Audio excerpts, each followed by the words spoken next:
తూర్పుగోదావరి జిల్లా కొత్తకోటపాడులో డయేరియా కలకలం రేపింది. 4 డయేరియా కేసులు నమోదు కావడంతో వెంటనే ఎమ్మెల్యే నల్లమిల్లి రామకృష్ణారెడ్డి స్పందించి వైద్యాధికారులను అప్రమత్తం చేశారు. దీంతో కొత్తకోటపాడులో ప్రత్యేక వైద్య బృందం మెడికల్ క్యాంప్ నిర్వహించి బాధితులకు చికిత్స అందించారు.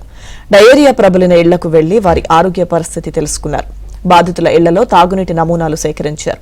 MLA Nallamilli, collector Prashanti, DMHO Venkateswararao పర్యటించి డయేరియా పరిస్థితులపై సమీక్షించారు.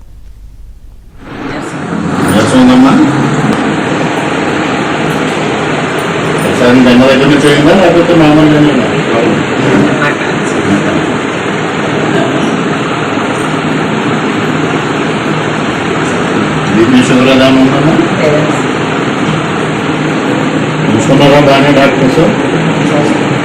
ఇబ్బంది లేకుండా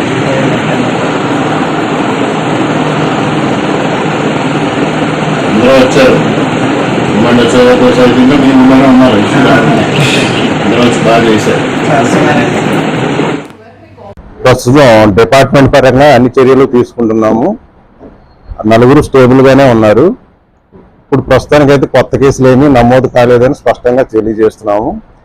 మెడికల్ టీమ్స్ మొత్తం ఇక్కడ ఉన్న population 973కి house to house surveillance చేస్తున్నారు మా డిప్యూటీ డిఎంహెచ్ఓ గారి ఆధ్వర్యంలో.